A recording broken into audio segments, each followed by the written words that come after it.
Hey guys, thanks for tuning in. Today we're going to be drawing Frank Miller's Batman.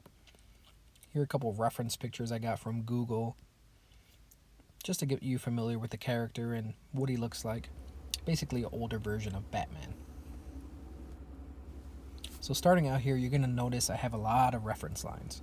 So I have the one going down the center and some horizontal ones as well. This will help me keep everything aligned, and it helps my eyes determine whether everything that I'm putting on the paper makes sense, that everything is balanced out correctly. I'm pretty sloppy when I sketch, but I just noticed that this really helps me out. Again, I'm not a professional. I don't do this for a living, but just want to give you some tips, some things that I do to help me balance the drawing and make sure that everything looks proportional. So let me just sketch in a couple things here, throwing in some shadows.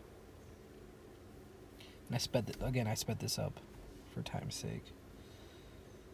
A strong chin on the older Batman, so I want to emphasize that.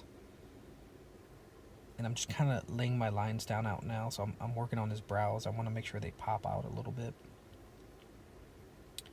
And his cheekbone, so I'm just adding some shadows here really quick.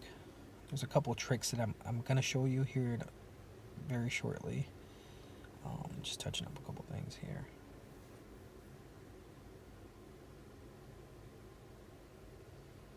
So again, I want him to have those big brows.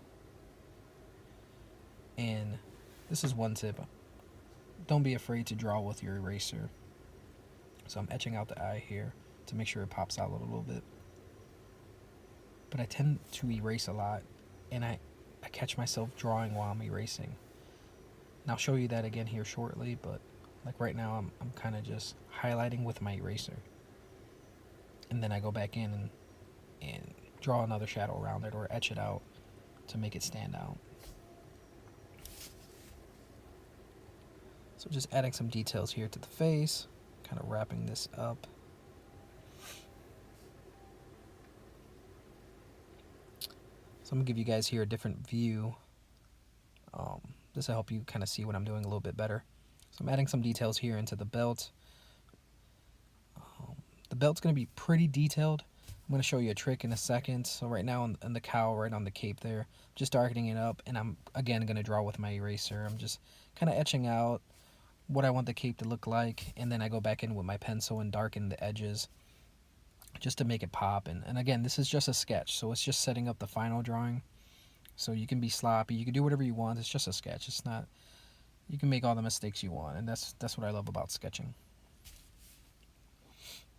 Now here on the right hand side, I'm going to open a new layer. I'm going to use the split screen, and so basically I'm drawing something on one side and it's going to show up on the right side. This makes everything look even and proportionate. It looks really nice, and you can add some really cool detail, and all the stuff I'm just making up. Then I'm going to take it, I'm going to move it over, and whatever size you want it, go to the bottom layer and erase whatever's underneath it, and it'll make it pop out a little bit. So this is a trick that I use on a different layer. I airbrushed all my shadows. They're not the final ones, but it helps me when I'm inking.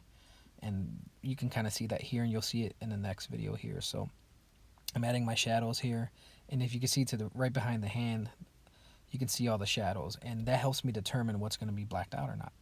That's a trick that I do. I don't know if professionals do that, but it just really helps me, because if a lot of the professionals can see this with their eyes, I can't, so I use little tips and tricks like that to help me determine where those shadows are going to be. So I just want to share that with you. So I'm adding the detail here to the belt. I kind of want to make it look futuristic. And I think I'm getting that look that I want. So I'll show you something that'll save you some time here as well in a second. Let me just add some highlights. A couple highlights here. Some little details, some little scratches. You want to make it look worn. So what I just did was I made a copy of the one that I drew already, mirrored it, so I flipped the view, and just placed it where I wanted it. So that does two things. It saves me time, and it also makes everything look even. You don't have to worry about it looking the same or being off. So it's a time saver. So let me just darken these in real quick, add some details, some white highlights. And that should wrap this one up for today. So this will be video 1 of 3. And if you like the video, please subscribe. I want to thank everyone for their time, and I'll see you guys next time.